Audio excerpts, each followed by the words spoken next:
জাতীয় সংসদ নির্বাচন ও গণভোটের কারণে অনেকটা ফাঁকা রাজধানী বাজার। ক্রেতাশূন্য বাজারে বাড়তি দাম হাঁকছেন বিক্রেতারা। সরবরাহ ঘাটতির অজুহাতে শাকসবজির ও মাছ মাংসের দর বাড়িয়ে দিয়েছেন তারা। তবে নতুন সরকারের কাছে সাধারণ মানুষ প্রত্যাশা করছেন বাজার সিন্ডিকেট ভেঙে দ্রব্যমূল্য নিয়ন্ত্রণে রাখার। আরও জানাচ্ছেন সাজ্জাদ জাহান। জাতীয় সংসদ নির্বাচন ও গণভোটের কারণে 4 দিনের ছুটিতে রাজধানীর বাজারে ক্রেতার দেখা নেই। তরিতরকারির সরবরাহও কম।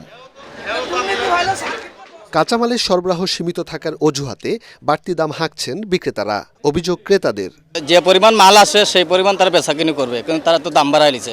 কারণ আজকে পয়সা রয়েছে, মাছ কাস্টমারও নাই, মাছও কম। নিম্ন শ্রেণীর লোক থেকে উচ্চবিত্তরা খাবার দাবার খেয়ে পরে যেন বাঁচতে পারে সুন্দর মতো। জিনিসপত্রের দাম একটু তুলনামূলকভাবে কমলে আমাদের জন্য বেটার হয়। ব্রয়লার ও সোনালী মুরগির দামও কেজি প্রতি 40 টাকা বেড়েছে। 300 টাকা কেজি হিসেবে লালটা নিচ্ছি। মালের রেট বেশি, আমরা কি না বেচছি বেশি, বেচতে আছে বেশি। এদিকে নবনির্বাচিত সরকার দ্রব্যমূল্য নিয়ন্ত্রণ করে বাজারে স্বস্তি ফিরিয়ে আনবে, এমনটাই প্রত্যাশা সাধারণ মানুষের। দ্রব্যমূল্যের দাম সব কমে দেখ, এইটাই আমরা চাই। সব জিনিসের দাম কমুক, আমরা খাইয়া পাচ্ছি। সব বাজার তদারকি করতে হবে, নিরাপত্তা দিতে হবে সার্বিকভাবে।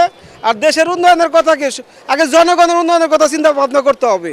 এছাড়া চিনি, মসুর ডাল, মশলা ও তেলের দাম আগের মতোই উচ্চ মূল্যে স্থিতিশীল রয়েছে।